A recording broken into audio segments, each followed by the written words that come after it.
hari terakhir ya sebelum nanti UAS. Hmm, sebentar.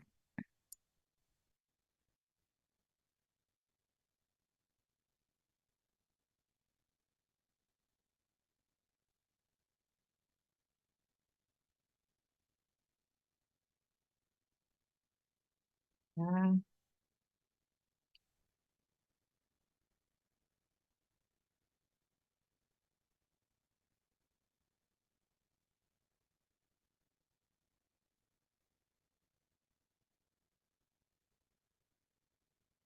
eh, tahu nggak yang saya takziah tadi? Ada yang tahu nggak? Dosen fisip,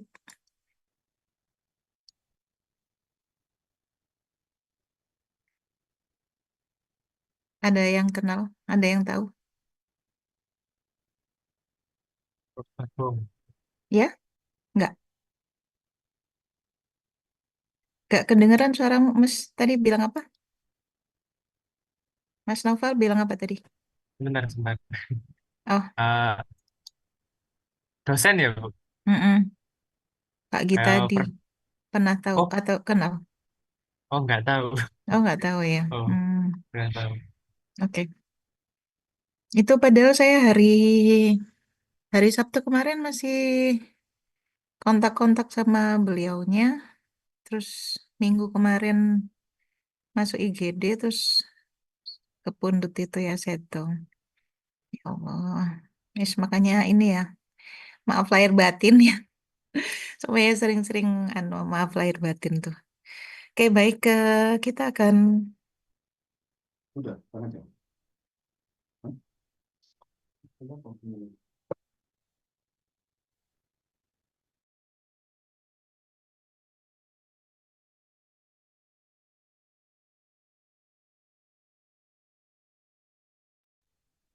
oke baik ya. eh Udah kelihatan layarnya? Kok kelihatannya yang ini ya?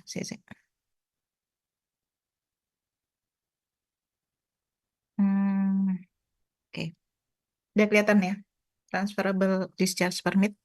Udah? Udah. Oke, Udah. baik. Ya, ini adalah materi terakhir, tapi ini nanti asal diketahui aja ya, karena kita di Indonesia ini kita belum menerapkan transferable discharge permit. Udah ada kajian, tapi belum diterapkan. Jadi ini nanti insya Allah nggak akan saya keluarkan detail di UAS ya. Oke, tapi sekedar tahu aja gitu ya bahwa transferable discharge permit ini adalah bagian dari market based policies ya, yang kemarin kita sudah bahas tentang pajak emisi dan subsidi. Nah, ini adalah bagian kedua sebenarnya dari market based policies itu adalah transferable discharge permit. Di beberapa textbook itu eh, lazim juga dikatakan sebagai transferable emission permit ya atau TEP atau TDP itu sebenarnya sama. Jadi ini sebenarnya apa sih gitu kan? Sebenarnya itu terkait dengan transferable discharge permit itu adalah eh, bahwa eh, apa terkait dengan pajak emisi tadi gitu ya. Kita kemarin sudah banyak bahas tentang pajak emisi. Intinya adalah apa? Terkait dengan transferable discharge permit atau transferable emission permit itu adalah bahwa kalau misalnya ada pemilik perusahaan ya, pemilik pabrik A gitu ya dengan pemilik pabrik B. Nah, bahwa eh, masing-masing pemilik perusahaan ini dia boleh gitu ya memperjualbelikan izin untuk mencemari tadi ke salah satunya. Jadi misalnya si A itu bisa menjual izinnya itu ke atau bukan menjual ya, memindah milikan gitu ya, hak miliknya itu terhadap izin untuk mencemari itu ke perusahaan B. Jadi ini sebenarnya terkait dengan gini nih. Kalau misalnya, nih contohnya aja ya. Jadi misalnya kalau perusahaan A itu punya izin gitu ya, atau misalnya kita langsung aja, misalnya pemerintah itu punya program ya buat menurunkan emisi yang diperbolehkan itu cuman boleh 80.000 emisi, 80.000 ton emisi per tahunnya. Nah, tapi ternyata bahwa rata-rata emisi yang terjadi itu adalah 120.000 ton dari SO2 itu per tahunnya. Nah, pemerintah itu mengurangin emisi jadi cuman 80.000. Nah, artinya pada saat kemudian, ini kan berarti batasnya ya, 80.000 itu ya batasnya. Nah, pada saat kemudian si perusahaan A atau firm A atau pabrik A itu dia mengeluarkan emisi itu ternyata dia ada nggak sampai 80.000 nih gitu kan. Ternyata cuma 70.000. Artinya kan izinnya dia masih ada 10.000 lagi kan. Ya, masih ada 10.000 lagi dari eh, yang dipersyaratkan yang tadi 80.000. Nah, artinya apa? Pada saat kemudian dia 80.000, ternyata si perusahaan A ini itu cuman 70.000, kan? Artinya kan dia masih punya kuota itu sebesar 10.000 ya. Nah, kemudian ternyata bahwa si perusahaan B ini, Qadarullah, dia itu ternyata dia ngeproduksi emisinya itu adalah ternyata itu dia misalnya adalah 90.000, misal, gitu ya, atau 80.000. Artinya bahwa kemudian si A ini boleh gitu ya menjual eh, kuota emisinya itu ke B itu sebesar 10.000 ton dan mungkin si B ini nanti akan cari dari izin dari perusahaan C itu adalah sebesar berapa? 10.000 ke sini. Di Indonesia, gitu ya, ini banyak sudah beberapa diterapkan itu di beberapa tempat itu di Kanada, kemudian juga di Amerika Utara ya. Nah, ini adalah terutama di Kanada ya, ini udah diterapkan terkait dengan ini. Di Indonesia itu saya juga udah konfirmasi ke kawan di beberapa kementerian, salah satunya di Kemenq, itu bahwa terkait dengan TEP ini memang belum diterapkan di Indonesia ya. Kenapa? Ada yang tahu nggak kenapa? Kok ini relatif sulit untuk diterapkan? Masih sulit. Itu udah ada kajiannya, tapi sampai sekarang tuh belum diterapkan. Ada yang tahu nggak kenapa?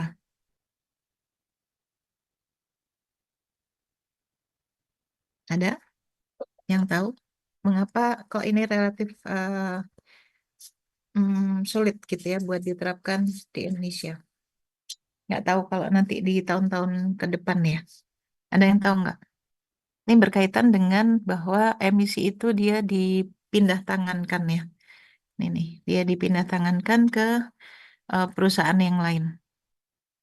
Adakah yang tahu kira-kira kenapa?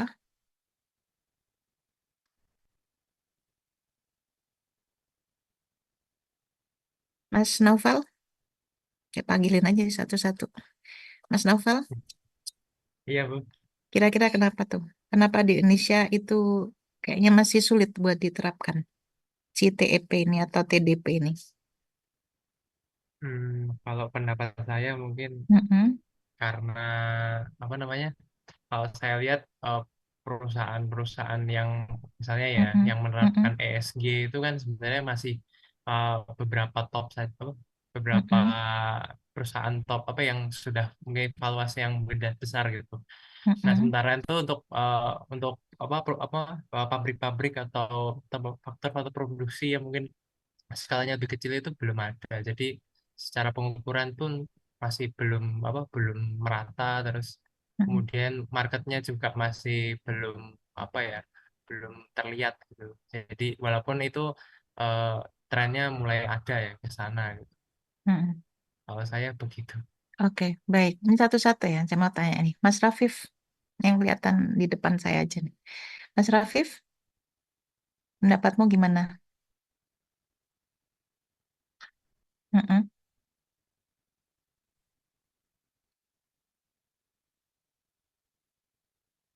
mm-mm, Mm-mm. Mm-mm. Mm-mm.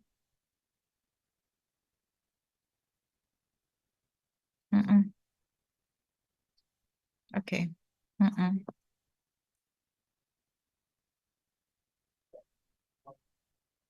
Mm-mm.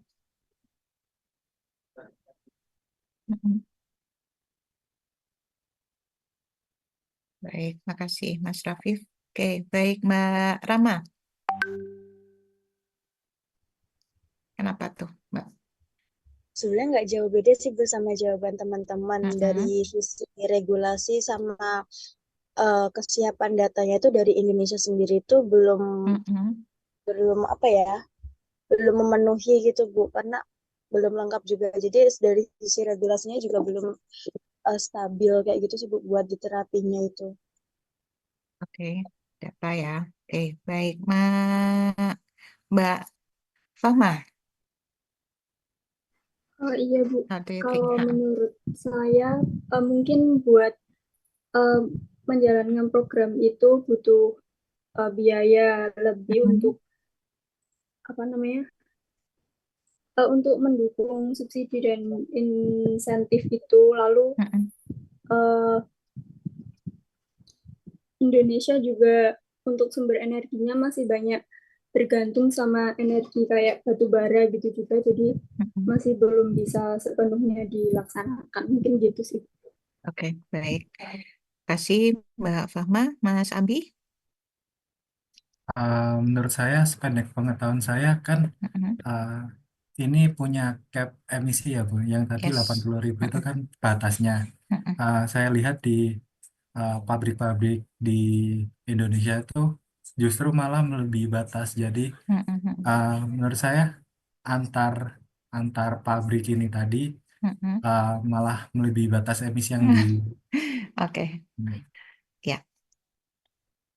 Itu aja, Mas Abi. Iya Ibu. Oke, baik. Makasih ya. Oke, Mas Adam.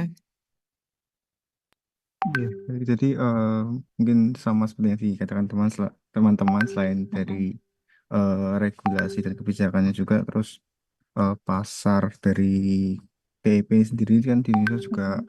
istilahnya itu masih lemah, jadi belum banyak perusahaan yang bisa menerapkan jika hal tersebut apa diimplementasikan di Indonesia sendiri. Mm-mm. Oke, ya. eh jadi, hmm, sebentar ya. Ini saya matikan WA webnya nih. Bunyi-bunyi terus. Oke, baik ya. Jadi tadi ya oke gitu ya. Tapi sebenarnya the most yang paling basic ya, itu terkait dengan kenapa itu belum bisa diterapkan di Indonesia itu adalah karena Indonesia itu masih menerapkan itu eh, bahwa pengeluaran izin itu hanya untuk NPWP yang bersangkutan ya. Jadi kalau misalnya perusahaan A itu dia punya apa namanya NPWP gitu ya, si perusahaan si ownernya itu dia punya NPWP badan ya, NPWP perusahaan itu adalah untuk perusahaan A, NPWP-nya itu berarti kan A ya. Nah, kemudian untuk perusahaan B, NPWP-nya itu adalah untuk perusahaan B.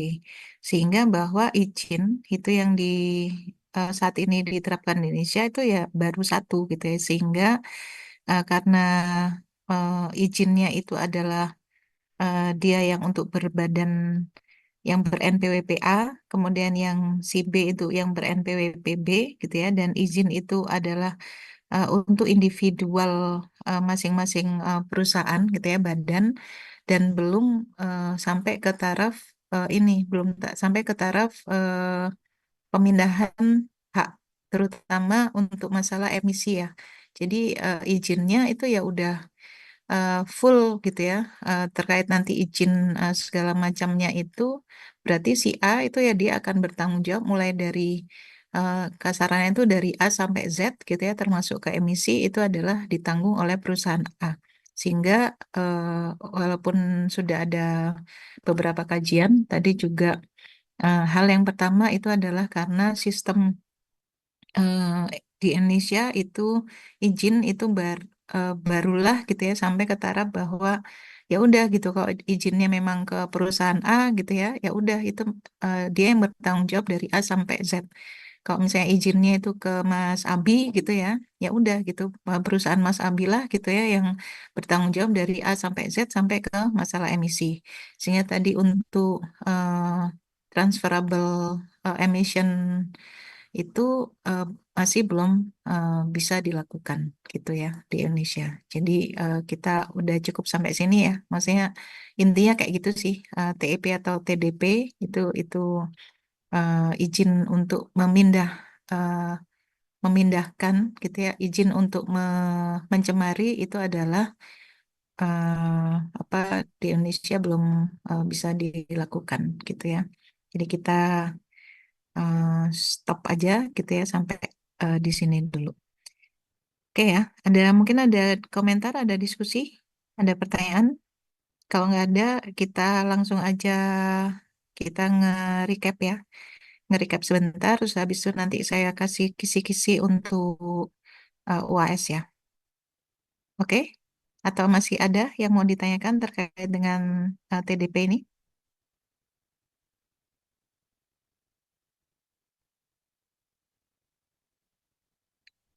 Apakah suara saya terdengar?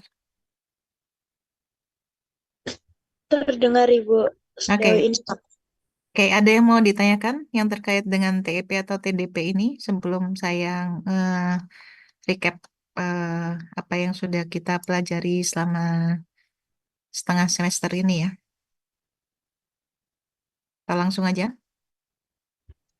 Mungkin langsung aja Ibu. Oke ya. Oke, baik. Oke ya. eh oke, saya udah buka. Nah, ini. Udah kelihatan kita ke economic valuation? Sudah? Sudah, Bu. Baik. Udah ya. Oke, baik.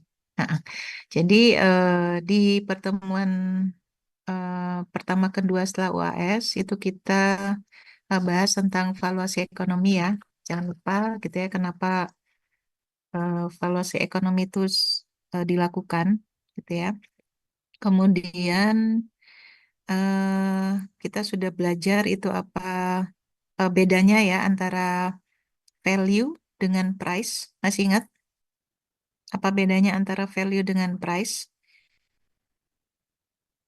Waktu itu saya mencontohkan tentang nilai dari HP, HP-nya Mas siapa waktu itu ya? Masih ingat? Apa perbedaan mendasar gitu ya antara value sama price? Ingat kan ya, Mas Rafif? Mungkin itu kelihatan sudah nggak mute. Masih ingat ya? Halo, tolong dijawab saya. Jadi biar saya nggak kayak bicara sama tembok. Masih ingat apa bedanya antara value sama price? Mm-mm,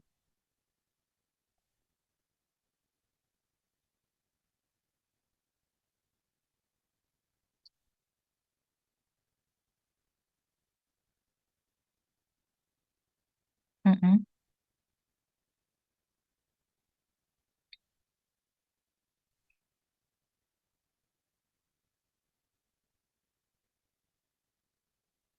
Oke, Oke ya. Jadi yang mau saya sampaikan di sini itu adalah bahwa eh, walaupun gitu ya, walaupun kita tahu bahwa antara value sama price itu berbeda, bahwa dalam teknik valuasi ekonomi, bahwa seringkali bahwa price itu digunakan untuk menentukan valuasi ekonominya.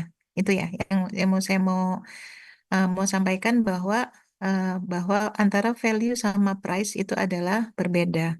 Tapi nanti dalam beberapa tahapan valuasi gitu ya, dan beberapa tahapan valuasi ini adalah kita sering menggunakan pendekatan pasar gitu ya. Salah satunya itu adalah pendekatan price itu untuk menentukan valuasi ekonominya itu berapa gitu ya. Jadi tolong itu nanti diingat. Saya udah bikin recap ya. Saya tambahkan di sini. Kelihatan ya, saya geser-geser aja gitu ya. Nih ada beda antara value and price. Kelihatan ya? Saya nulis ini kelihatan? Kelihatan Ibu. Oke, oke ya. Ini saya recap ya. Jadi tolong nanti dibaca lagi gitu ya, beda antara value and price gitu ya. Kemudian setelah itu jangan lupakan gitu ya bahwa ada beberapa langkah ya dalam valuasi gitu ya. Ini yang slide nomor 13 ini sebenarnya sama dengan yang slide 16 ya. Tuh gimana kita mengidentifikasi dampak penting, kemudian mengkuantifikasi besarnya dampak ya. Kemudian dampak kuantitatif itu dinyatakan dalam nilai uang. Dan kemudian baru kita bikin analisis ekonominya ya, misalnya pakai benefit cost analysis atau analisis yang lain. Ya, kemudian jangan lupa gitu ya. eh Ini ya, ini yang tadi saya bahwa apa namanya saya sampaikan tadi itu kemudian nanti jangan lupa terkait sama value tadi, gitu ya. Itu ada instrumental value sama intrinsic value ya. Instrumental value kita bisa katakan itu sebagai use value. Kemudian kalau yang intrinsic itu adalah non-use value. Kalau yang use value itu langsung gitu ya, apa berkaitan dengan nilai yang bisa langsung diambil ya, misalnya kayu itu dijadikan meja gitu ya, meja kayu atau lantai kayu dan lain-lain ya. Sedangkan kalau yang non-use value itu berkaitan misalnya dengan hutan itu sebagai eh, sumber paru-paru dunia ya, oksigen dunia gitu. Nah, kemudian jangan lupa ini ada total economic value ya, tapi sebenarnya udah sama. Kemudian jangan lupa ini terkait dengan ada 3 kategori ya. Ada 3 kategori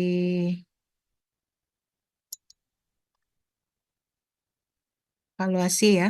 Yang pertama adalah pendekatan pasar, kemudian pendekatan RP ya, reveal preference. Kemudian yang berikutnya itu adalah stated preference ya, SP. Masih ingat pada waktu itu saya di kelas itu cerita tentang kalau misalnya saya lihat Mas Adam misalnya ya, eh, tiap hari makan nasi goreng gitu ya. Hari Senin makan nasi goreng, Selasa makan nasi goreng, sampai Jumat itu makan nasi goreng. Itu saya menyimpulkan gitu ya bahwa Mas Adam suka nasi goreng. Itu adalah terkait dengan reveal preference approach ya. Tapi kalau kemudian saya nanya langsung nih ke Mas Adam suka nasi goreng? Oh ya suka. Itu berarti dia masuk ke kategori stated preference. Kalau yang stated preference itu biasanya dia menanyakan secara langsung gitu ya, berarti ada kuesioner gitu ya. Itu terkait dengan pendekatan ini. Ya, ya nanti dibaca-baca lagi. Anda kemarin sudah presentasi juga ya, mestinya udah di luar kepala ya. Gitu ya. Ini beberapa pendekatannya, pendekatan market approach-nya itu ada beberapa macam. Yang stated preference itu berkaitan biasanya sama nanti ada kuesioner ya ke responden gitu. Oke, mungkin ada yang mau ditanyakan sampai di sini, gitu ya. Ini ya, beberapa contoh yang reveal preference tab. Nanti itu ada beberapa kemungkinan itu insya Allah tentang apa tentang valuasi ekonomi itu ya. Ini ada tadi gitu ya, yang tadi saya sampaikan itu pedoman dasar valuasi tadi step by stepnya tadi ya, mengidentifikasi dan lain-lain. Oke ya. Nah kemudian eh, itu ada 2 pertemuan, mungkin ini akan agak lebih banyak gitu ya di valuasi ekonomi. Kemudian di pertemuan ketiga kita ada environmental policy analysis ya. Ini eh, sebenarnya itu berkaitan dengan bahwa kriteria apa sih gitu ya yang mesti diperhatikan pada saat pemerintah gitu ya atau pengambil kebijakan itu membuat kebijakan gitu ya. Masih ingat nggak itu? Pada waktu itu jadi intinya sebenarnya kalau saya rangkum di sini itu ada eh, pada saat kita mau bikin kebijakan, oh ternyata nggak saya taruh di sini ya. Oke, ini dilihat aja deh. Yang pertama apa? Pada saat kita mau bikin kebijakan itu adalah yang pertama, gitu ya. Ini adalah terkait dengan eh, faktor efisiensi dan cost effectiveness ya. Yang pertama, gitu ya. Yang pertama itu ada faktor yang mesti dipertimbangkan. Itu ada eh, mana nih? Oke ya. Yang pertama ini adalah terkait efisiensi dan cost effectiveness. Ingat nanti perbedaan antara efisien dan efektif itu apa. Tapi kalau efektif itu biasanya berkaitan dengan eh, efektivitas biaya ya. Itu dia hemat biaya, itu juga bisa kita katakan seperti itu ya. Jadi yang pertama itu terkait efisiensi dan cost effectiveness. Kemudian berikutnya, oh ini dia nggak mau ya. Eh, Berikutnya yang kedua itu adalah yang kedua apa? Masih ingat? Yang kedua itu adalah berkaitan dengan fairness. Oke ya. Jadi yang kedua ini adalah tadi yang pertama itu ada berkaitan dengan efektif dan efisiensi gitu ya, efektif dan efisien. Yang kedua ini adalah berkaitan dengan fairness. Fairness kata lainnya apa? Kita juga bisa menyatakan sebagai apa? Fairness ini. Masih ingat?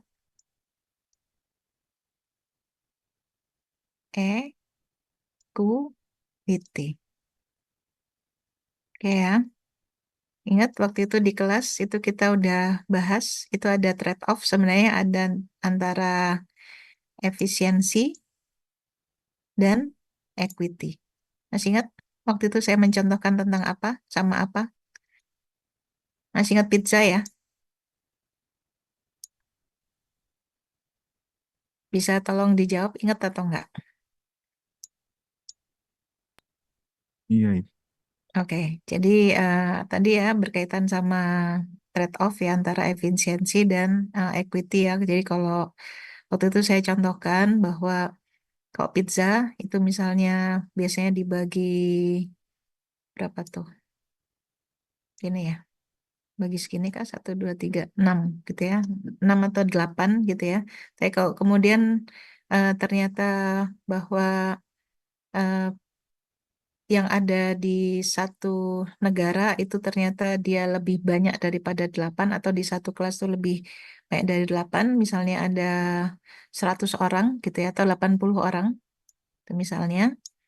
Artinya bahwa kalau dia based on fairness atau equity bahwa 80 orang ini juga harus mendapatkan bagian pizzanya ini walaupun dia kecil ya.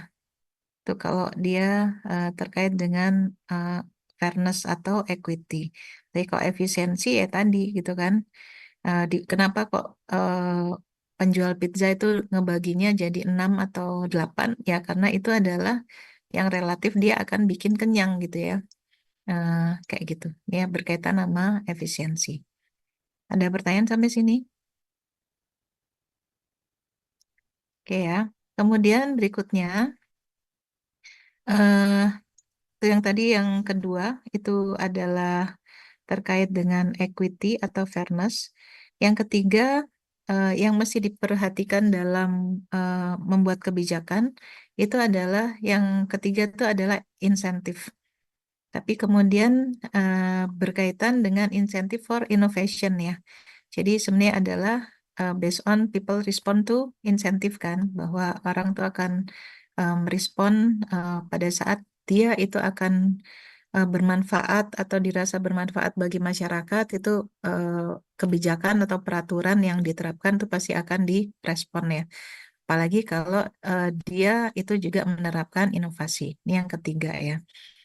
Kemudian yang keempat, nggak ada gunanya semua tadi, udah efisien, udah efektif, kemudian dia juga adil ya, fairness gitu ya, dia fair, kemudian juga apa, ada inovasi ya, ada insentif gitu ya. Tapi kalau yang keempat, pada saat kemudian nggak ada penegakan hukumnya, itu juga akan percuma ya. Yang keempat berarti adalah enforceability ya, kayak gitu. Itu jadi sebenarnya eh, apa terkait dengan materi environmental policy analysis itu sebenarnya adalah terkait dengan tadi ya, terkait dengan eh, apa hal yang mesti diperhatikan itu dalam membuat kebijakan gitu ya. Nah, kemudian kita di pertemuan keempat itu kita ketemu dengan standar ya.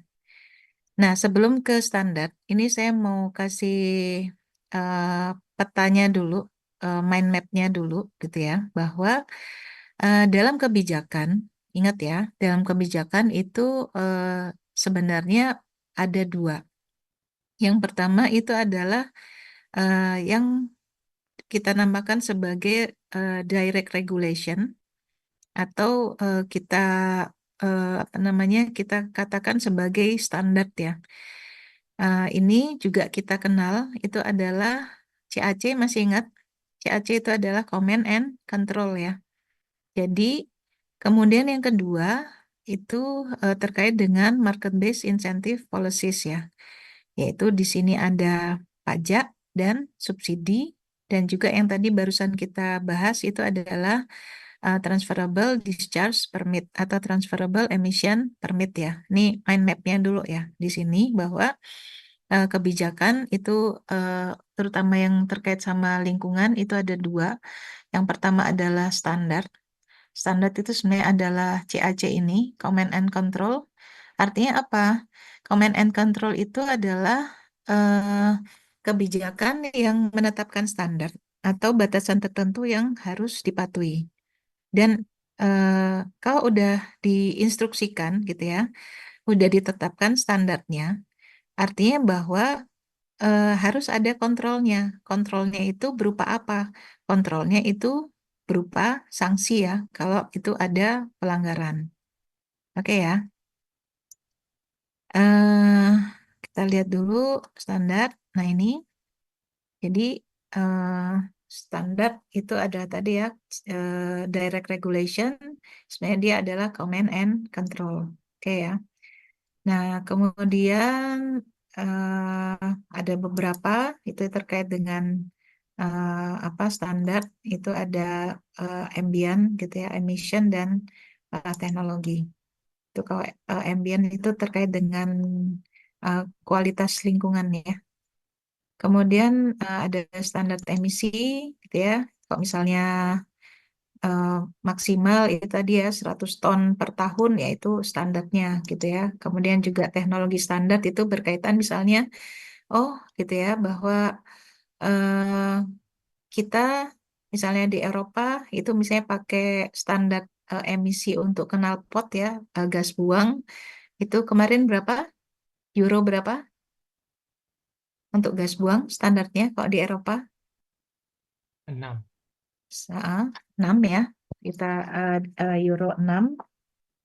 Sedangkan di Indonesia kita masih di 3 ya, kalau nggak salah itu. Nah, itu adalah berkaitan dengan teknologi. Gitu ya. Kemudian nih kita ada economic standard. Oke. Oke ya, jangan lupa ini nanti mungkin gitu ya. Itu nanti di beberapa bagian itu nanti berkait sama pajak juga. Itu ada equimarginal principle. Ini tolong dibaca-baca lagi, gitu ya. Ya, ini saya tambahkan deh.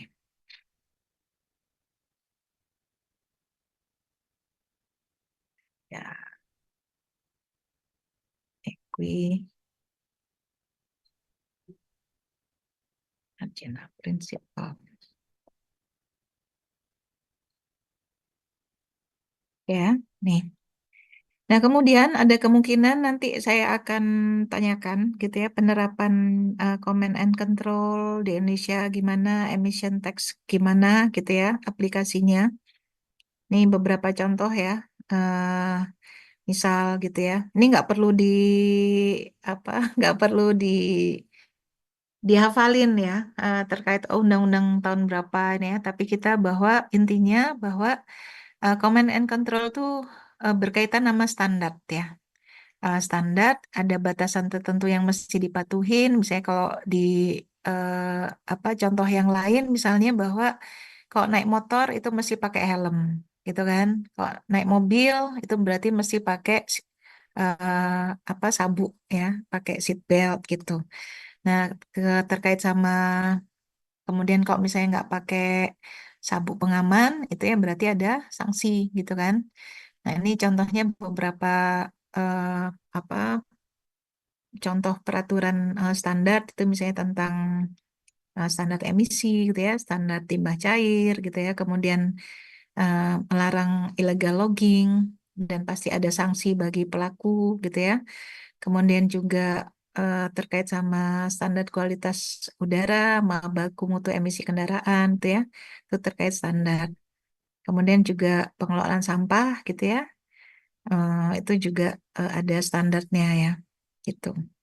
Ya, nah ini nanti kemungkinan sedikit gitu ya, saya akan kasih soal itu terkait dengan how do you think itu ya, yang waktu itu minggu lalu saya sampaikan gitu ya, bagaimana pendapat Anda gitu ya.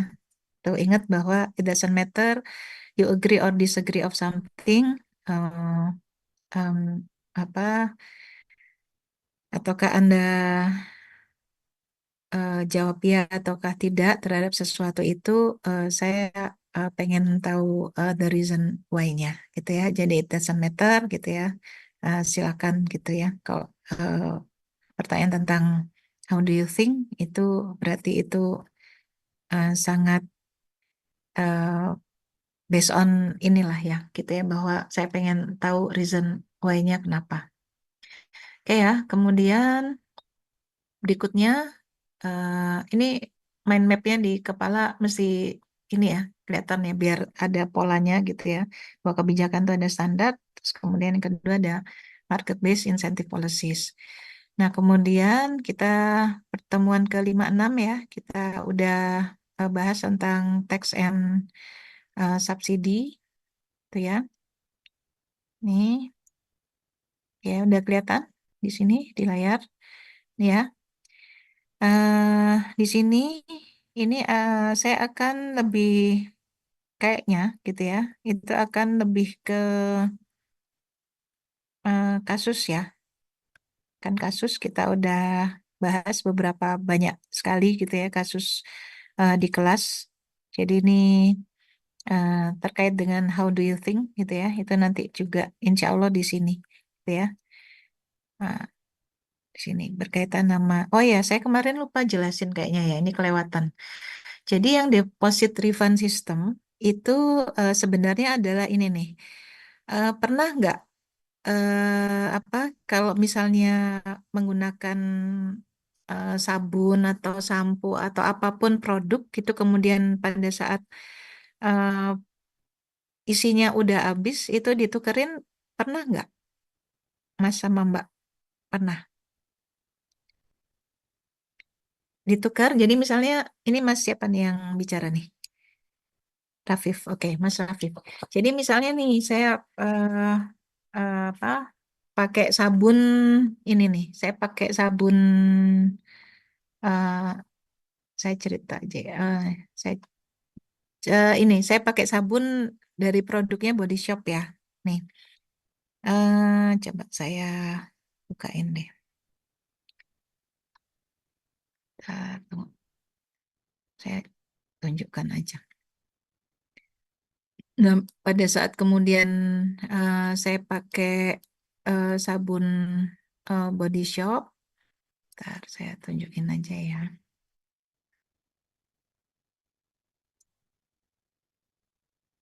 Ah,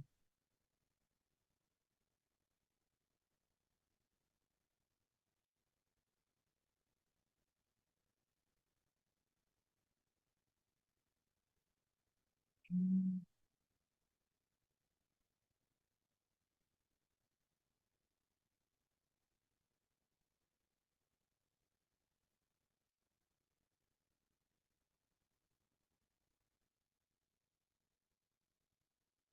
Oke. Sebentar.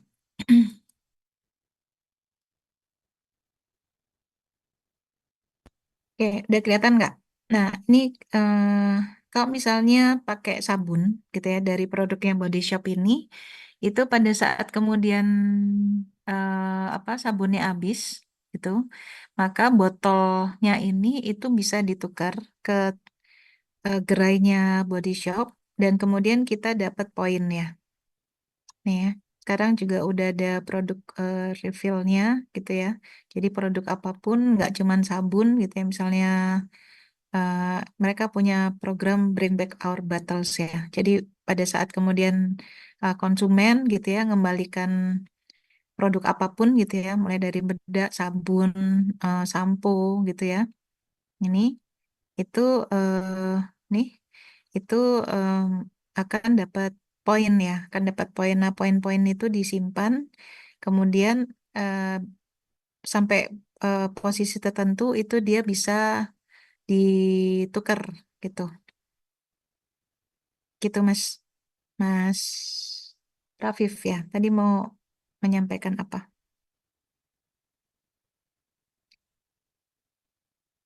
Oh, oke, ya, oke ya. Jadi untuk yang deposit refund system ini sebenarnya adalah tadi terkait sama ada subsidi ya. Subsidinya itu sebenarnya berupa bahwa kalau eh, konsumen gitu ya atau perusahaan itu dia menjaga lingkungan, dalam hal ini kalau apa namanya, dalam hal ini adalah dari eh, perusahaan itu ya ke konsumen, itu adalah tadi ini deposit refund system itu adalah pada saat si konsumen itu ngembaliin botol gitu ya, itu maka dia akan dapat poin.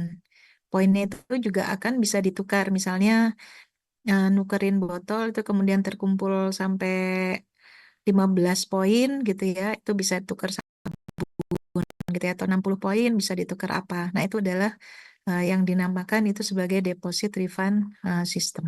Gitu ya. Itu minggu lalu saya lupa. Ini kayak kelewatan.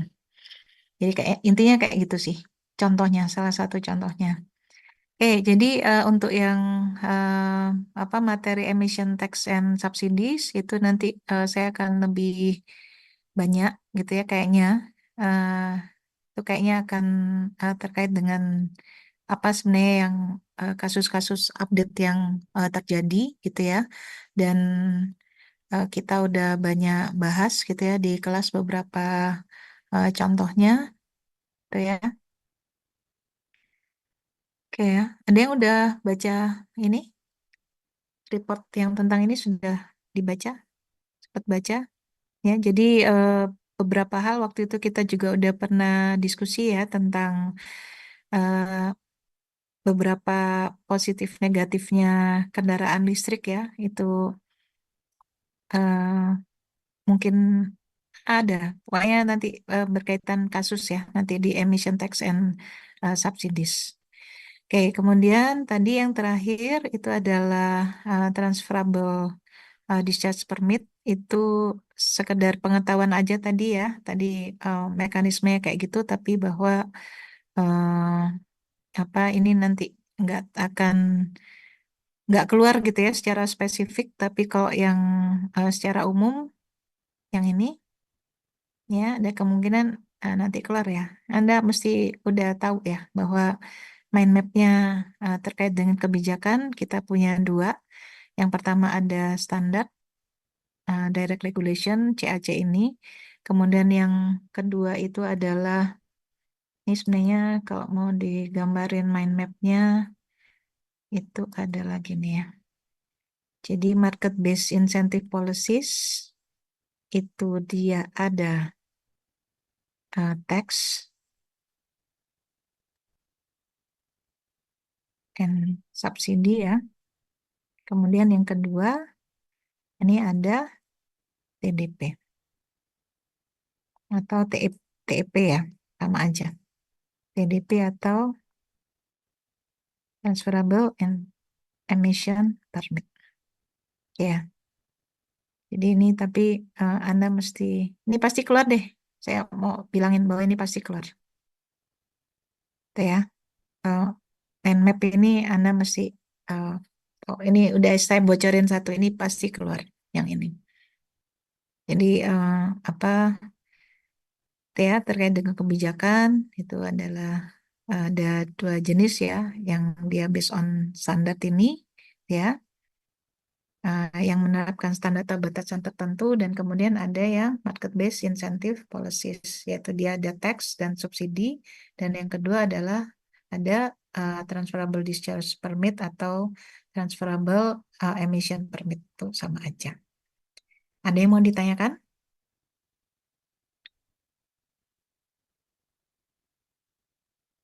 Ada yang mau ditanyakan sampai sini?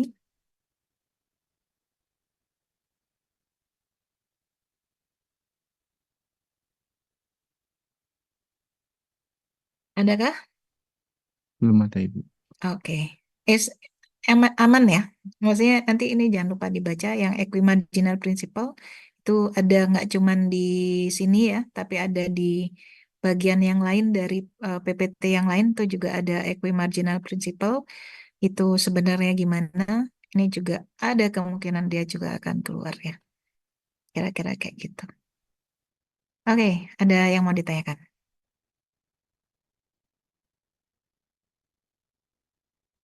Belum ini ya, belum presensi ya, sampai lali. Bentar.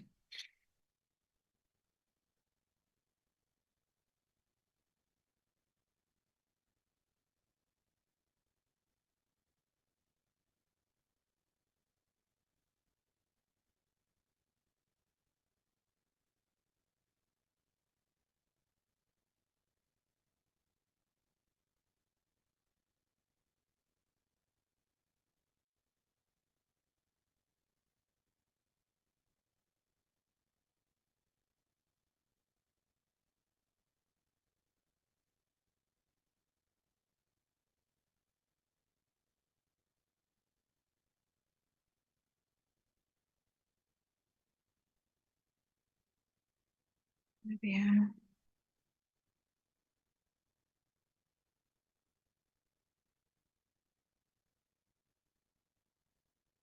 Oke.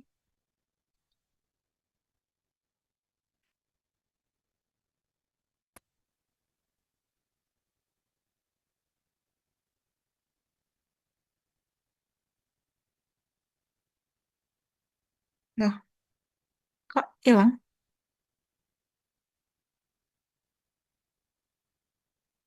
Kok hilang ya? Kelihatan ya?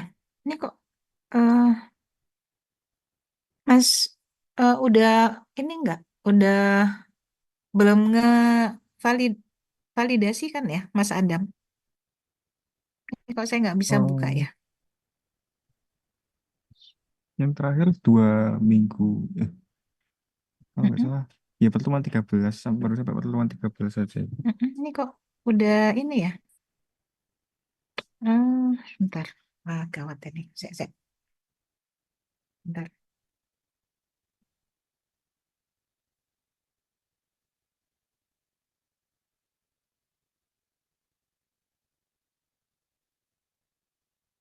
Oh, di refresh Ibu barang. Oh, di refresh Mungkin. ya? Iya. Oh, oke. Sebentar. Ya, saya tak matikan dulu ya. Bentar. Bukan dimatikan. Di refreshnya gimana caranya? Oh, tadi dimuat ulang di bagian Google-nya.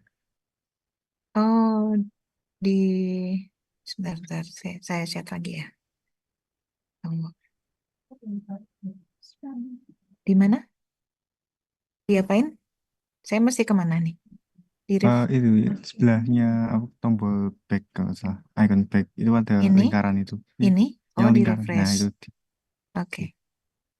Oh iya. Nggak juga tuh, nggak ada. Nggak ono. Saya tanyain ke akademik aja ya. Bentar. Tunggu sebentar.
Halo, oke.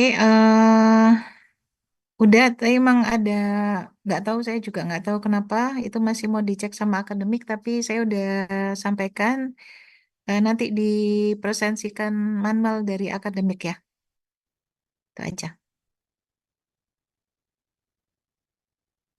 Nanti kalau misalnya ada kendala, Mas Adam belum keluar seperti yang biasanya, tolong saya di WA ya. Gitu. Oke, baik. Sini, tunjukkan lagi wajahnya. Oke, baik. Alhamdulillahirrahmanirrahim. Terima kasih. Kita udah selesai di mata kuliah SDAL 2. Saya secara pribadi mohon maaf ya kalau selama kita ketemu dalam beberapa pertemuan ini itu banyak hilaf, banyak salah, ada hal-hal yang mungkin nggak berkenan, mohon dimaafkan ya. Oke. Ada yang mau disampaikan, Mas Ketua Kelas? Ya mungkin saya mewakili teman-teman juga eh, mengucapkan terima kasih ya buat Bu Aini sudah mengajar kami dari setelah UTS sampai sebelum UAS ini. Itu. Baik. Ya, wis saya fotoin dulu ya. Oke. Senyum yang terbaiknya. Oke. Oke, baik. Satu, dua. Atau Mas, siapa yang bisa motret? Ya, saya, Joyce. Oke, baik. Senyum ya. Satu, dua, tiga, cheese. Oke. Baik, terima kasih. Wabillahi taufiq wal hidayah. Assalamualaikum warahmatullahi wabarakatuh. Semoga UAS, kemudian skripsinya itu juga lancar gitu ya, sampai nanti apa yang dicita-citakan, apa yang dipengenin itu dikabulkan sama Allah ya. Oke, itu aja.